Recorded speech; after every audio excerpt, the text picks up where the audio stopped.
తెల్లని ఏనుగు. దండకారణ్యం అనే దట్టమైన అడవిలో ఒక తెల్లని ఏనుగు ఉండేది. అది చాలా ఉత్తమ గుణాలు గల ఏనుగు. ఆ ఏనుగుకు ఒక తల్లి కూడా ఉంది. దానికి కళ్ళు కనిపించేవి కాదు. ఆ తెల్ల ఏనుగు తన తల్లిని చాలా బాగా చూసుకునేది. అరణ్యమంతా తిరిగి రుచికరమైన పళ్ళను తెచ్చి తల్లికి ఇచ్చేది. అన్ని రకాల సేవలు చేసేది. ఒకరోజు తెల్ల ఏనుగు ఆహారం కోసం వెళ్ళినప్పుడు దానికి మానవుడి ఏడుపు వినిపించింది. ఇక తెల్ల ఏనుగు ఆ మనిషి వద్దకు వెళ్ళి కారణం అడిగింది. అప్పుడు ఆ మానవుడు, నేను ఈ అడవిలో దారి తప్పి ఇటుగా వచ్చాను. 3 రోజులుగా తిరుగుతూ ఉన్నా నేను వెళ్ళాల్సిన దారి తెలియడం లేదు అన్నాడు. అప్పుడు ఏనుగు ఆ మనిషికి అడవి చివరిన ఉన్న తన గ్రామం వరకు దారి చూపించింది.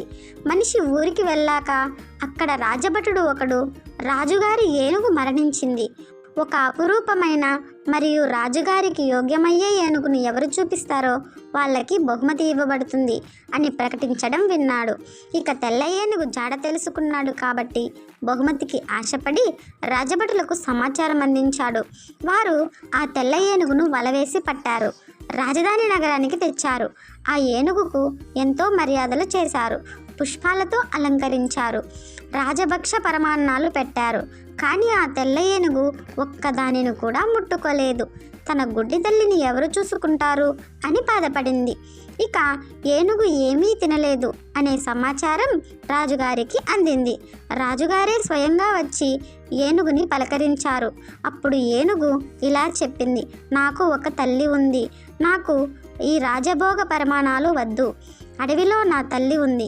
నా తల్లిని చూసుకోవడంలోనే నాకు సుఖముంటుంది అని చెప్పింది. ఇక ఏనుగు మాటలు విని రాజు కరిగిపోయాడు. వెంటనే తెల్ల ఏనుగును మరలా అడవికి పంపే ఏర్పాటు చేశాడు. తెల్ల ఏనుగు తన తల్లి సేవలు చేస్తూ హాయిగా అడవిలో ఉండిపోయింది. ఇంతటితో ఈ చిన్న కథ ముగిసింది. ఓకే ఫ్రెండ్స్, కథ నచ్చిందా? నచ్చినట్టయితే తప్పకుండా లైక్ చేయండి. సబ్స్క్రైబ్ చేసుకోవడం మర్చిపోవద్దు. Thanks for watching. బాయ్.